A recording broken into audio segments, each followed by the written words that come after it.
আসসালামু আলাইকুম রহমতুল্লাহি বারাকাতুহু। আওয়ামী সন্ত্রাসী জঙ্গি সংগঠনের সদস্যরা যারা ক্ষমতার মসনদে বর্তমানে বসে আছে, তারা বর্তমানে অনেক বেশি আতঙ্কের ভিতরে আছে। যেই কোনো সময় বাংলাদেশের জনগণ তাদেরকে লাথি মেরে তাদের সিংহাসন থেকে তাদেরকে তাড়িয়ে দেবে।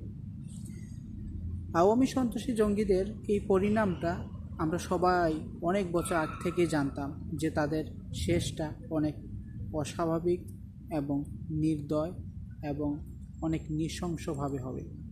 কারণ তারা এত বেশি হত্যাকাণ্ড এই বাংলাদেশের মাটিতে করেছে, যেটা এই পৃথিবীতে বিরল।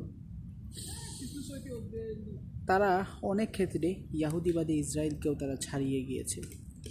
এই আওয়ামী সন্ত্রাসী জঙ্গিদেরকে সারা জীবনের জন্য একটি গাছকে যেভাবে শিকড় সহ উপড়ে ফেলা হয় সারা জীবনের জন্য, ঠিক তেমনি আওয়ামী সন্ত্রাসী জঙ্গিদেরকে সারা জীবনের জন্য উপড়ে ফেলতে হবে, যাতে করে এই পৃথিবীতে এই বাংলাদেশের আনাচে কানাচে কোনো আওয়ামী সন্ত্রাসী জঙ্গি সংগঠনের সদস্য আর না থাকে।